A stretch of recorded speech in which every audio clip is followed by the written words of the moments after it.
आज अपन अध्ययन करेंगे समन्वय के बारे में। समन्वय यानी कोऑर्डिनेशन। कोऑर्डिनेशन, समन्वय।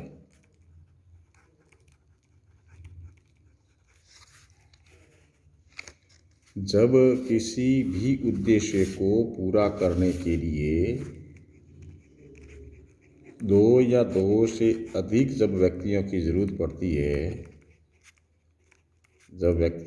पड़ती है, तो उस व्यक्तियों के किसी भी संगठन या अपन कहेंगे ग्रुप या समूह, किसी भी उद्देश्य को पूरा करने के लिए जब लोगों की ज़रूरत पड़ती है, तो अपन भर्ती के माध्यम से लोगों को उस संगठन के अंतर्गत नियुक्ति देकर, लोगों को रोजगार देकर, लोगों को उस संगठन के अंतर्गत लोगों को लगाया जाता है।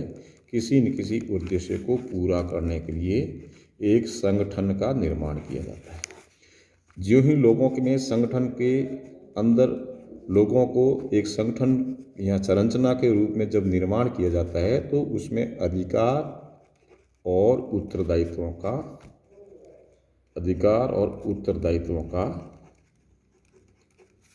बंटवारा किया जाता है। यानी अधिकार दिए जाते हैं और उसे उत्तरदायित्व का निर्धारण किया जाता है लोगों के बीच। तो लोगों के बीच अधिकारों का और उत्तरदायित्वों का विभाजन, यानी दूसरे शब्दों में जब कार्यों का विभाजन किया जाता है, कार्यों का विभाजन भले वर्टिकल स्तर पर हो या हॉरिजॉन्टल स्तर पे हो या वर्टिकल स्तर पे हो, यानी उच्च और अधीनस्थ के मध्य हो,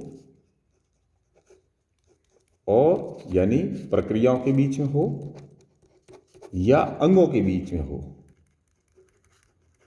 जैसे यदि राज्य सरकार की बात करें तो रेवेन्यू डिपार्टमेंट और माइनिंग डिपार्टमेंट या फाइनेंस डिपार्टमेंट, अलग अलग विभागों के बीच में कार्यों का वर्गीकरण किया जाता है। या उसी विभाग के अंतर्गत उच्च और अधीनस्थ के बीच कलेक्टर, एडीएम और एसडीएम के बीच में, या किसी निजी संस्था को यदि ले तो उनकी विभिन्न प्रक्रियाओं के बीच में कार्यों का विभाजन किया जाता है। जहां कार्यों का विभाजन किसी भी उद्देश्य को लेकर के किया जाता है, उद्देश्य को पूरा करने के लिए कामों को लोगों में बांटना, यानी कार्य का विभाजन विशिष्टीकरण के आधार पर किया जा सकता है, या कार्यों की प्रकृति के आधार पर किया जा सकता है, क्रियाओं के आधार पर किया जा सकता है, प्रक्रिया के आधार पर किया जा सकता है, ज्योग्राफिकली भौगोलिक स्थिति के आधार पर भी किया जा सकता है। अलग अलग परिस्थितियों में जब कार्यों का विभाजन लोगों के बीच में किया जाता है, परंतु चूंकि उनका उद्देश्य एक होता है, चूंकि उद्देश्य उनका सभी विभागों का, कार्यकलापों का उनका उद्देश्य एक ही होता है, तो जब कार्यों का जब विभाजन किया जाता है, चूंकि उसका उद्देश्य एक ही होता है, तो उन विभागों के बीच या उन क्रियाकलापों के बीच पूर्ण रूप से विभाजन नहीं हो सकता।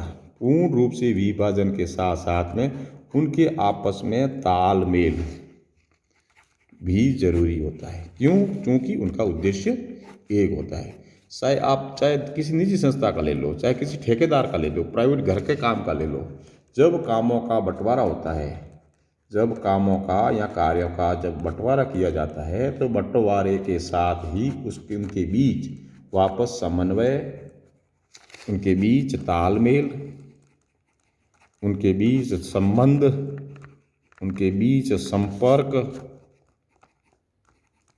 अनिवार्य होता है। तब ही उस उद्देश्य को पूरा किया जा सकता है। अर्थात कोऑर्डिनेशन साधारण भाषा में संगठन के कार्यकलापों एवं गतिविधियों में उचित संबंध, समायोजन एवं तालमेल स्थापित करना ही समन्वय के साधारण भाषा में कहा जा सकता है। सेकलर हडसन ने समन्वय के बारे में बताया। समन्वय कार्य के विभिन्न भागों में, यानी कार्य के विभिन्न भागों में परस्पर संबंध करने का सबसे महत्वपूर्ण कर्तव्य है। यानी समन्वय के अंतर्गत विभिन्न भाग, विभिन्न अंग, विभिन्न कार्य, विभिन्न क्रियाओं और विभिन्न प्रक्रियाओं के बीच में संबंध स्थापित करना ही, यानी तालमेल स्थापित करना ही अपने आप में समन्वय है। इसकी आवश्यकता क्यों पड़ी, यानी समन्वय क्यों आवश्यक है? कार्यों का विभाजन के साथ में ही, ज्यों ही कार्यों के विभाजन की बात आएगी, कार्यों के बंटवारे की बात आएगी, उनके बीच में जब तक तालमेल प्राप्त नहीं हो, जब तक आपस में तालमेल नहीं हो, तब तक आप अपने पूर्व निर्धारित उद्देश्य को प्राप्त नहीं किया जा सकता। उद्देश्य की प्राप्ति के लिए, जिसके लिए संगठन का निर्माण हुआ है, जिस उद्देश्य को लेकर के संगठन बनाया गया है, जिस उद्देश्य को लेकर के कार्यों का विभाजन किया गया है, उनके बीच में पुनः संबंध स्थापित करना है, जो कि इसकी महती आवश्यकता है। यानी आपस में झगड़ों और संघर्ष को दूर करने के लिए नंबर 1, दूसरा सहयोग की भावना को बढ़ाने के लिए, तीसरा कार्यों की पुनरावृत्ति रोकने के लिए, चौथा कार्यों में क्रमबद्धता लाने के लिए समन्वय आवश्यक है। यानी समन्वय 2 प्रकार से होता है।